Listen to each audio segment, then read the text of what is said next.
Most of us grew up thinking we shouldn't be arguing in front of the kids, but what if I told you that science tells a much more nuanced story? It's not whether you disagree in front of your kids, but it's how you do it, and also what age are the children when they're seeing this. I'm Joanna, I'm mum to a 2-year-old and a 9-month-old, and I'm doing a little mini series where I basically just sum up some interesting research on parenting topics. If you like the idea of that, please do hit subscribe. I'd love to have you around.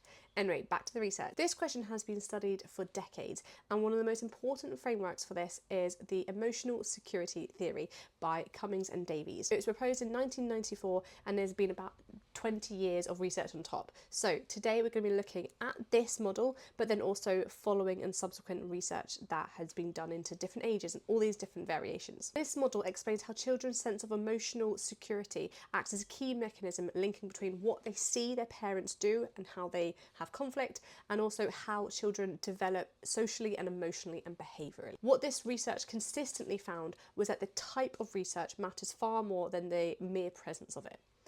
What does this mean? Well, this kind of means is how is the parent resolving or not resolving, and what are the implications? Studies found that unresolved conflict produces much more negative response in children. When parents use aggression, so physical or verbal aggression, or even just avoid the entire situation completely, these children often internalize it with anxiety and depression, and can show outward symptoms of this by aggression themselves. But when parents use negotiation and compromise, these detrimental effects are buffered or actually reduced significantly. There's a very striking finding that when conflict is fully resolved, these children, when the conflict has been resolved, they go back to complete baseline, almost as if it never happened at all. What is the mechanism that does this? Well, this is where the biology starts to happen. The model itself was based on research of 9 to 12-year-olds and how they responded to parents' conflict. So it's not just when they witness the argument and feeling really worried or stressed, it's how they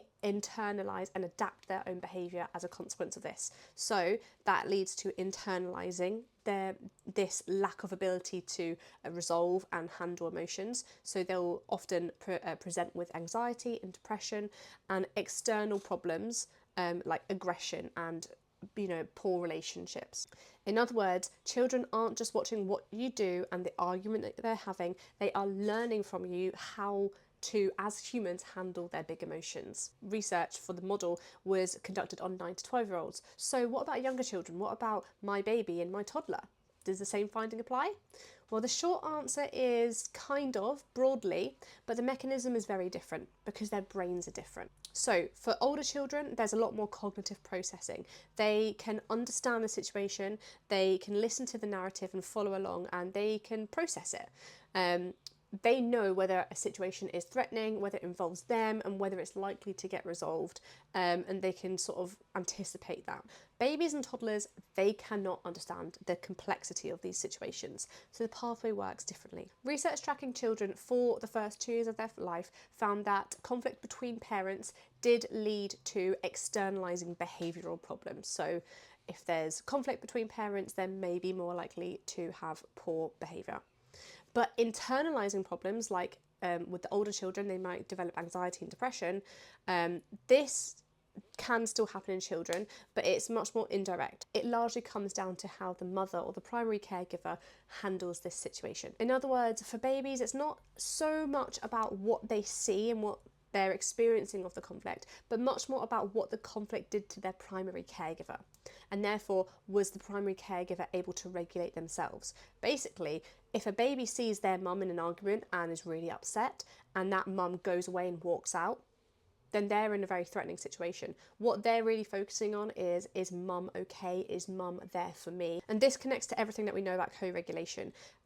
Babies and toddlers, they cannot regulate themselves. They need to borrow our adult brains in order to regulate their own emotions, because they don't understand the complexity of these things, and they just don't have the prefrontal cortex is not developed enough to be able to regulate. So when their primary caregiver is dysregulated, this has a downstream effect, and the baby cannot regulate their own nervous system when they see this, even if the argument is over. On the question of resolution, remember how we said that for older children, visibly repairing a situation, that's incredibly powerful. The effect is weaker on young children because the children don't have a cognitive ability to be able to process the argument and understand that a resolution has taken place. So We can't quite hug it out fully and reassure them in the same way we can with an older child. One study even tracked children from toddlerhood to being about 10 years old and found that even a decade later, the internalised coping strategies that the children developed still stayed with them. So the security of the parent, the mum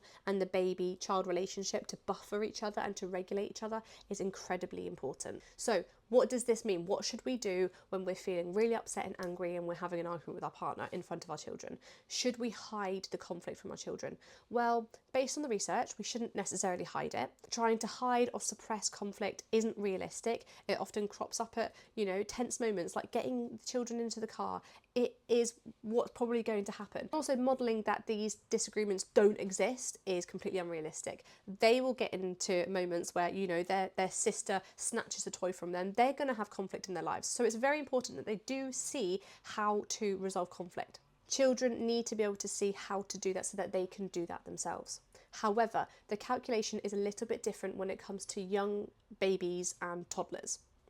Since they can't register the resolution in the same way that an older child can, the main pathway for them to be able to regulate and be okay is through their primary caregiver, and your emotional state, well, it puts the onus on you. The most protective thing that you can do for your baby or your toddler isn't about hiding the argument or not having it at all. It's about returning to a regulated emotional state as quickly as possible so that you can be there for your child, because they will be picking up on that and they'll become dysregulated as well. I don't know if anyone else experiences this, but if I've had an argument with my partner, my child gets upset, he gets stressed. He doesn't know why per se, but he gets stressed and upset. And if I'm not regulated, everything goes out the window. Everyone's upset. So how can we do this in practice? Well, it's very important that we monitor our tone and our behaviour. Being angry and having really negative conflict styles is not on when we have children. We can't be really raising our voices or running away. And I know that sometimes I want to run away and just leave the argument. That way of dealing with things is completely different to being firm but calm in your argument. Trying to work with your partner in order to stay as calmly as you can while continuing to have the conversation.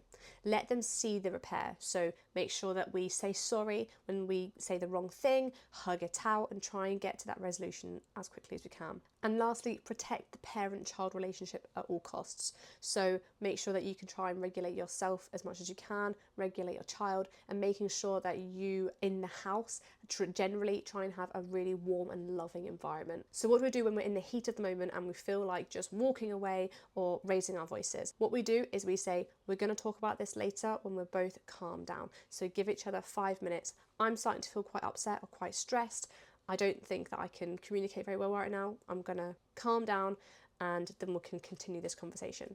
So this isn't just leaving and abandoning. This is taking a minute to take a deep breath, go for a walk outside if you need to, but everyone knows that this is not going to be left and abandoned, and it will be resolved. And it's important that this can be resolved in front of your children as well. Science is not asking you to be perfect, because everyone's going to have conflict, everyone's going to have disagreements. They do need to know how to do it.